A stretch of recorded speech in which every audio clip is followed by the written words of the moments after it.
Kahit mainit nga ho pala ngayon ng panahon mga kalinggit, ay masarap pa rin kumain ng mainit na sopas, yun naman. Ari na nga ho pala mga kalinggit ang gagamitin natin mga sangkap sa pagluluto ng sopas. Carrots, repolyo, hotdog, ideal macaroni at gagamit din nga pala tayo ng Alaska, evaporada at star margarine. Dahil nakahanda na nga ho pala yung mga gagamitin natin mga sangkap, ay magigisa naman ho tayo dyan ng bawang at sibuyas.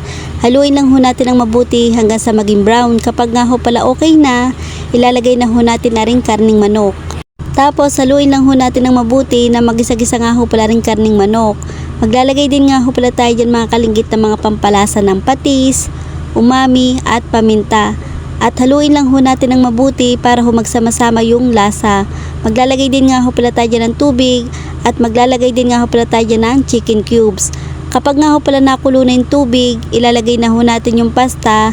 Kapag nga ho pala medyo malambot na yung pasta, ilalagay na ho natin yung carrots, hotdog. Kapag nga ho pala medyo luto na yung ating pasta, ilalagay na ho natin na ring repolyo. Dahil mabilis naman ho ring maluto. Tapos kapag nga ho pala medyo nakulo na, ilalagay na ho natin na ring star margarine at maglalagay din nga ho pala tayo dyan ng gatas.